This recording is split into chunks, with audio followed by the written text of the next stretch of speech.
Hello, I'm Grace Rivera-Oven, and welcome to Montgomery Weekend Review. Housing for the residents of Montgomery County continues to be a challenge, but because of the cost and availability. Robert Goldman, the executive director of the Montgomery Housing Partnership, will tell us about 2016, and we look forward to what to expect in the new year. The Madison House Autism Foundation has a new initiative, Autism After 21 Day. JaLynn Prince, the founder and the president of the foundation, will explain the reasons why this is so important. The recent trouble at the county incinerator was featured in the Washington Post. Steve Simon, a former county information officer, will explain. The Sentinel Newspaper is sponsoring two programs in January, a public forum and an award ceremony for our public service. Brian Karem will give us more details. Rob, welcome to Montgomery Weekend Review. Thank you. Happy New Year. Happy New Year. Glad to be here. So tell us a little bit. This year was a very interesting year for the whole issue of affordable housing in our county. It was probably one of the most significant years we've had in a long time around affordable housing. First, the county did probably the first project in the county in which they took a public facility, the new Silver Spring Library, and said, when we build this library, we're going to also set aside part of it for affordable housing. And it's a trend now that is going to continue around the county. It's getting statewide, regional attention, and my guess is in time it'll be recognized nationally as a significant program for affordable housing. And there was quite a number of units. You're talking about, what, 100 plus? MHP was happy to be the developer on that. We're a private nonprofit. It's been around since 1989 to provide affordable housing in the county, and we built a 149-unit senior building called the Bonifant. And so it's really exciting. It's right next to the library in downtown Silver Spring. See, the Purple Line, should it come, will have a stop right there. So that's pretty exciting. But in addition, I think 2016 will also be remembered, unfortunately, for the fire and the tragic explosion that happened in Long Branch. And that too got national, it was on the national news. And but what to me was really amazing was the response, the outpouring of community support for the residents. People that day, the next day, people were coming with food and clothing and anything they could to support it. This was not an MHP building, but it was a neighborhood that MHP works in, and so we were out there, and people started saying, well, how can we donate money? So the county approached us and said, would you create a fund for and I have this? I have to say thank you to you, and to your organization, because you guys took, it was I don't think you guys were expecting that kind of response. Quite an undertaking. It was across the country and so on. Then that issue, though, that you speak to that, and that's part of the problems with totally private companies. I mean, what was it, 90 days after that fire, when the county went back in to re-inspect those apartments, and they were warned and told that they were going to be re-inspected, they found 860 violations. So, to me, your type of organization is one that we should be kind of moving towards and away from the private for-profit model, because that's the creation of what would be traditionally called slumlords. Yeah. And so what the other impact, I'll say real quickly on the fund, over $820,000 $820,000 was raised from the community, which is truly amazing. From a little girl doing a lemonade stand to businesses doing fundraisers to people writing checks. It was amazing. It was truly amazing. But get to your point, the other reaction to this was the council recognizing that there was a problem, passed a tenants' rights bill. Finally, it had been sitting in the council for probably 2 or 3 years, and actually was an outgrowth of a report probably done 4 or 5 years ago. Finally, we got some action, and it's maybe not as strong as people wanted, but at least some protections for it. Is it not considered one of the toughest ones around? I mean, compared to others. I mean, in this state and others. I mean, it didn't go as far as some wanted it. But what one aspect of it was really stepped up in full code enforcement, which is I think needed, and it's a question of how do you pay for it, how do you get more code enforcement people, but it got done. Rob, when you talk about this project in Silver Spring at the library site, and you said there could be a trend, is that any time the county is going to develop a site of any type, so we have the 2 county service centers in East County and in Germantown. Both have large surface parking lots, and counties already issued RFPs and doing housing on those sites, and I think there are opportunities to do it elsewhere as well. The other thing significant in 2016 was the West Bard sector plan, which Yes, very that was controversial. Very controversial. When you get increased density, people, that's change, and people don't like that, and so stirred up a lot of things. But one of the things we've been talking about from the affordable housing community was, if you're going to do these sector plans, let's promote affordable housing as part of the plan. Let's plan for affordable housing. Let's not make it an afterthought. And I think for the first time, the planning board and the council provided, stepped up and said, this is going to be a lot of extra density. Developers, if you want that extra density, you got to give us something in return. Right. That something in return was, instead of 12.5% affordable housing units in our MPDU program, we're going to require 15%, and made that pretty much a requirement for the whole area. And clearing up, just one of the big misnomers, or one of the mistakes I always get, the questions we get at the paper are, when you're talking about moderate price housing, we're not talking about different quality, we're talking about the same quality housing. Absolutely. That's designated for people who need assistance. Yep. And then it's a program that the county is first in the country to implement, inclusionary zoning, basically saying, let's integrate our communities. Let's have affordable housing throughout the community. When you build market rate housing, we're going to set aside a certain portion for affordable housing, so low-income people and more wealthier people, all the kids can go to all the same schools. They're all in the same community. They interact, and the reality is, where is the person that gives us our Starbucks in the morning? Where are they going to live? They need affordable housing, and so this is a great program. And I think the sector plan. For newspaper people, you're talking about our second job.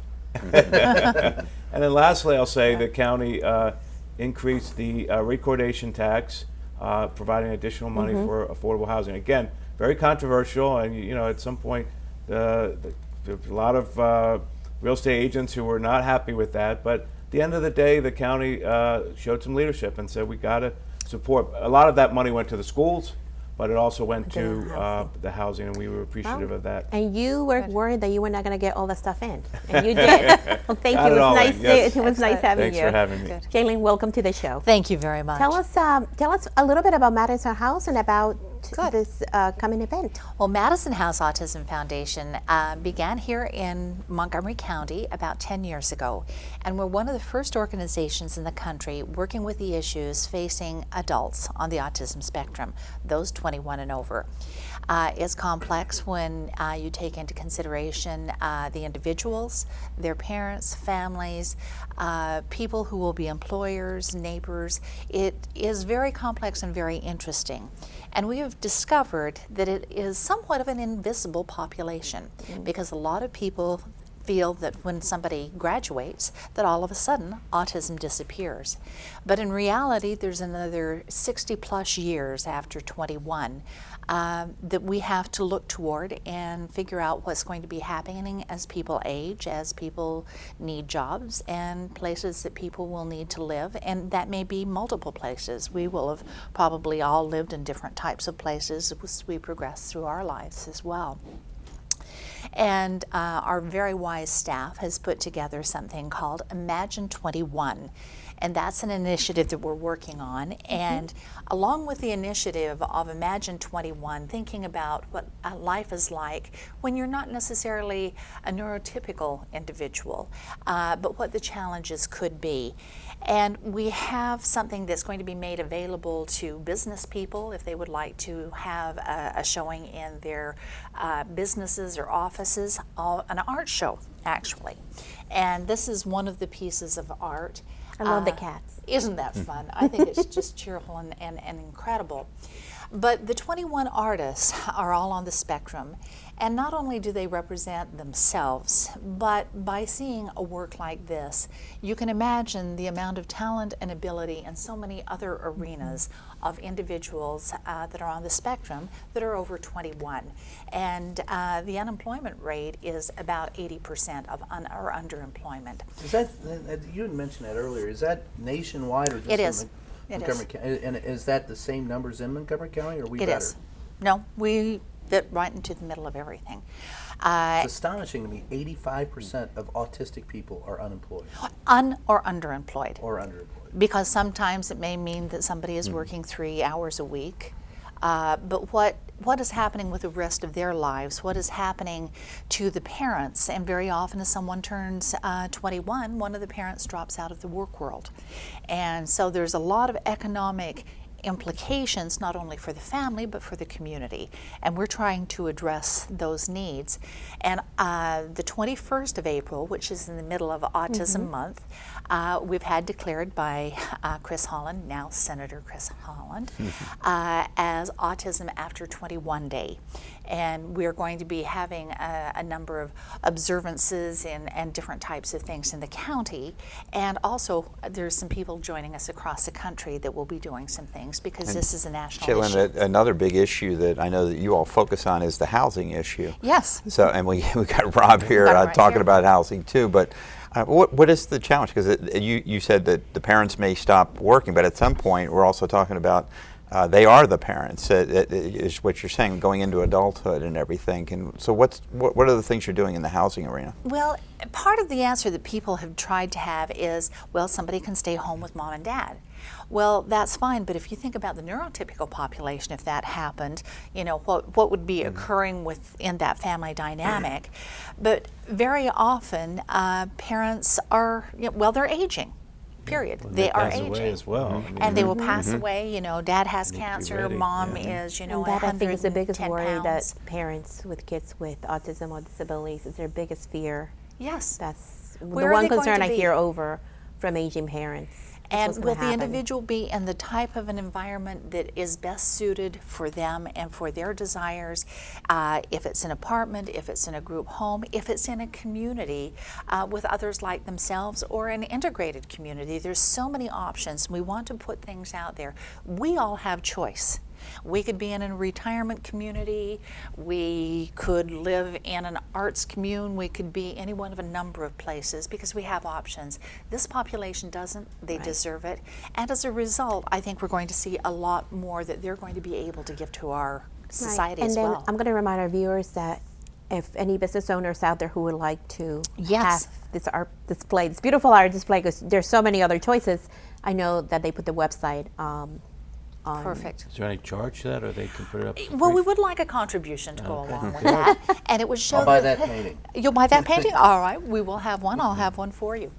And individuals can buy them, and they can have the whole 21 or a portion of it, but they will be supporters of this population and making awareness. I think it's a great thing for you guys to do. We're going to take a quick break, and we'll be right back after these messages.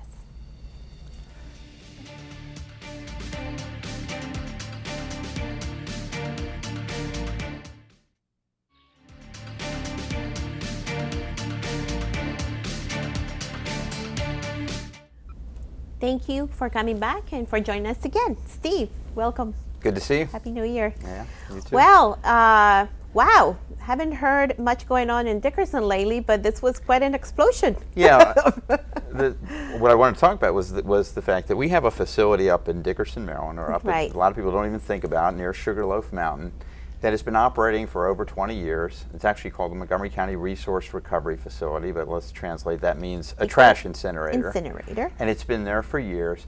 And recently we started to hear about some troubles. First, a couple of months ago, we heard about there was a fire that erupted there. Now, it sounds normal. You should have fires at an incinerator, but this was not in the burners, but a separate fire. And it burned for smoldered a couple of days. Smoldered for days, and finally it dealt with that. And I think what happened since then, this week, we saw a story in the Washington Post where now we start to have questions about whether our wonderful, well-run incinerator has aged out. Is it starting to get to the point where it's going to have chronic problems, or is this just an operational issue? So I think this is a big question. I go back to a day I worked at Montgomery County government in the early 90s, and the county executive at that time and the county council, this was their big issue. What are we going to do with the county's trash? Where were they going to put it? We generate a lot of trash. Are we going to build more landfills? Are we going to send it somewhere else? Are we going to build an incinerator? And they arrived at the decision, very difficult one, very controversial one, to build this incinerator. And we haven't heard a thing about it for over 20 years. And now all of a sudden, one problem after another. So I think it's a big question. Is this a blip? Is this just something that has to be solved? Is it an operational gaffe?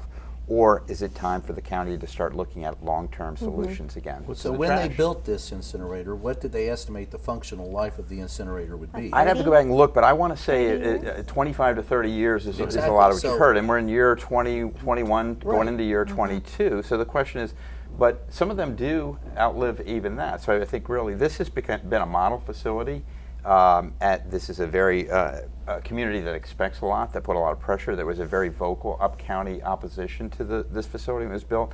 So a lot of the best bells and whistles, if you will, were put on. This was considered the most state-of-the-art incinerator ever built at the time. You have a sense of like how recycling has impacted on the amount of trash we have, or is it still going up substantially? Well, this was a big, when the incinerator was built, it was also built with a commitment to a huge amount of recycling, and that was the balance. It was very difficult for county officials at that time to say we're going to build an incinerator and just burn all the trash with that, which could have said we're not really committed to recycling, and they kind of wanted to do both. They said we're going to have the most aggressive recycling program possible, and we need to deal with the rest of the solid waste that we have. And the good thing is the incinerator has been tremendous in that we have never built another landfill since that time. Correct. When the incinerator came online, they built a landfill right next to it, and it buries ash, not traditional solid waste. So it can last many more times more. Well, I don't know about forever, but many more times more comparatively than the life of a traditional landfill like we had in the Laytonsville area. Most recently is the one we had. We had one Goody Drive years before that. Each of these filled up very quickly and actually had groundwater contamination problems and other things that go with traditional landfills. And how would that play into the ag reserve if there were additional deposits of trash? Well, obviously it's an important, pristine part of the county, and that's why there were a lot of concerns. But it's not just one facility. The county's trash incinerator is next to the power plant. It used to be operated by Pepco, operated now I think by NRG. And the great thing is when they built the incinerator, it actually helps to send some of the power. It actually helps the plant, so they work together. So there's a lot of environmental benefits there, but obviously if you have separate burning heaps like what we heard about a couple of months ago, then that's something that's not going on. And what happened in that case is they talked about a pile of 85 foot waiting to go into the burners, 85 foot pile of waste that self-ignited. And the question is why? Are the burners not working at capacity? Are they not functioning? They should be able to handle the load we have. Well, some or has the population growth well, gotten some to the point where materials will spontaneously combust. if left, but right. but if properly combusted in the burners, that's not a problem. So is there any idea that the council is going to be looking at this issue Well, I more think closely? that's the question for us. As you know, we're coming off holidays and the council's just coming back into session, but this has to be of concern. So I think the thing for the community to do now is to watch what the executive and the council are doing. Very encouraging. I think Tim Firestein, the county's chief administrative officer, mentioned, and this was quoted in the Washington Post story, that maybe it's time that the county look and have a closer hand at how the operations go, because actually it's a statewide organization that operates the incinerator on a day-to-day basis, even though we pay the bills at the county level. We'll be watching. Thank you. Hi and welcome. Happy New Year. Happy New Year. Feliz Año Nuevo. Muchas gracias. No hay problema. Entonces, fiesta para siempre. How two events in Two one events. month. Montgomery County Sentinel will be sponsoring two big events in January. Okay. On January 30th, our third annual Dr. Bernard Kapeloff Public Service Awards to members of the community that we find have contributed positively to the community in the last 12 months. We're going to get a Lifetime Achievement Award to retiring Senator Barbara Mikulski. Very nice. We're going to honor Ruth Bader Ginsburg, local journalist Annie Grower, who lives around here and worked for us many years ago. In addition, some doctors from NIH and the woman who started the Montgomery Soccer Complex. So we want to honor those in government and outside of government who have worked together to build a community. Who's Dr. Bernard Kapeloff? He is our publisher and emeritus who died in 2012. And his overriding concern in running the two newspapers that his wife now owns is that we are unique in that we're an independent voice. We do not endorse candidates, and his overriding concern was to provide vetted factual information and let people make their own decisions. And so that's been our, and I firmly agree with it, has been our motive of operations since then. On the 23rd, we're going to be hosting at the Montgomery County Council Chambers a community forum on hate crimes, which have risen in the area, particularly in the last few months, and hoping to get members of the community together to talk about how to ameliorate the problem and to get people talking instead of hating one another. Mm-hmm. Yeah, no, we saw quite a few reports of some churches being vandalized, some schools being vandalized. A great concern, especially in Montgomery County, when we're such a diverse We're community. a very diverse community. We've been a very accepting community, and in the last few months, a very intolerant community, taking our lead from the national lead. Yeah. And that's the problem. The level of vitriol has increased across the board. People really not understanding their neighbor, but listening to rhetoric on a national level and applying it to a local level. Talking about fake news? No, I'm not talking about fake news. That's something else. I'm talking about the level of vitriol by politicians who shall The remain rhetoric nameless. is very negative. The rhetoric by people I won't name, Donald Trump, and others, President-elect Trump, who have gone out of their way to inflame rather to enlighten. And children are picking up on it, and members of the community, older members of the community have picked up on it, and it's like they have a voice for intolerance now, and it's accepted, and I don't accept it. Yeah. We've had ourselves, I've had 2 death threats. We had our website hacked. We've had numerous threats against, I've been accused of being part of the liberal Jewish Muslim media cabal. And I don't have I've missed all those meetings, and I don't know the secret handshake. I've been told I'm going to be deported. I've told them I don't want to move back to Kentucky. It's what we want to do with this forum is to enlighten people and get them to talk to one another, because we all are in the same boat together.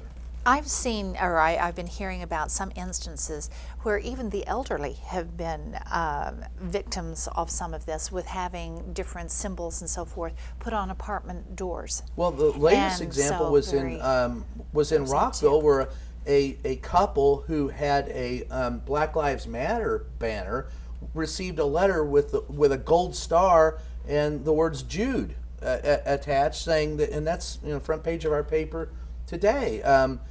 There was a Jewish community center that had to be evacuated. There were 12 of them across the country that had bomb threats.